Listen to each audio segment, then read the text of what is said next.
ကဲတာကြီးတို့ August 25 ရက်နေ့မှာ PUBG Mobile Lite က Play Store မှာ officially ရောက်ရှိလာခဲ့ပြီကွာဒါပေမဲ့ down ပြီးတော့ဆော့လို့မရသေးဘူးကြိုပြီးတော့ pre-register ပဲလုပ်လို့ရအောင်ပါကွာထွက်ရှိမဲ့ရက်ကို official မထုတ်ပြန်ထားသေးပေမဲ့ဒီနှစ်ကုန်လောက်ဆိုဆော့လို့ရမယ်လို့တော့ထင်တယ် PUBG Mobile Global Version in game ထဲမှာလည်း register လုပ်လို့ရနေပြီကွာ pre-register ကိုဘယ်လိုလုပ်ရမလဲဆိုတာမသိတဲ့ညီကိုတွေကိုတစ်ချက်ပြမယ်ကွာအရင်ဆုံး in game ထဲဝင်လိုက်ကွာ in game ထဲဝင်ပြီးပြီဆိုရင်ဒီဘက်တောင်းက event ဆိုတဲ့ဟာလေးကိုတစ်ချက်နှိပ်ကွာ event နဲ့ဝင်လိုက်ပြီဆိုတာနဲ့ထိတ်ဆုံးမှာပဲ PUBG Mobile Lite pre-register ဆိုတာပေါ်လာလိမ့်မယ်ကွာအဲ့ကြရင်ဒီ pre-register လေးကိုနှိပ်လိုက်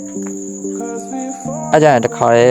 ကွာ Play Store ထဲကိုရောက်သွားမယ်ကွာ Play Store ထဲကိုရောက်ရင်ဒီလိုလေးပေါ်လာမယ်ကွာအဲ့ကြ install ကိုနှိပ်လိုက် install ကိုနှိပ်လိုက်ရင်ဒီအောက်မှာဒီလိုလေးပေါ်လာလိမ့်မယ်အဲ့ကြအမှန်ချက်လေးကိုရှစ်ပြီးတော့ got it ကိုနှိပ်လိုက် got it ကိုနှိပ်ရင်ဒီမှာစာတန်းနှစ်ခုပေါ်မယ် got it ကိုပဲထပ်နှိပ်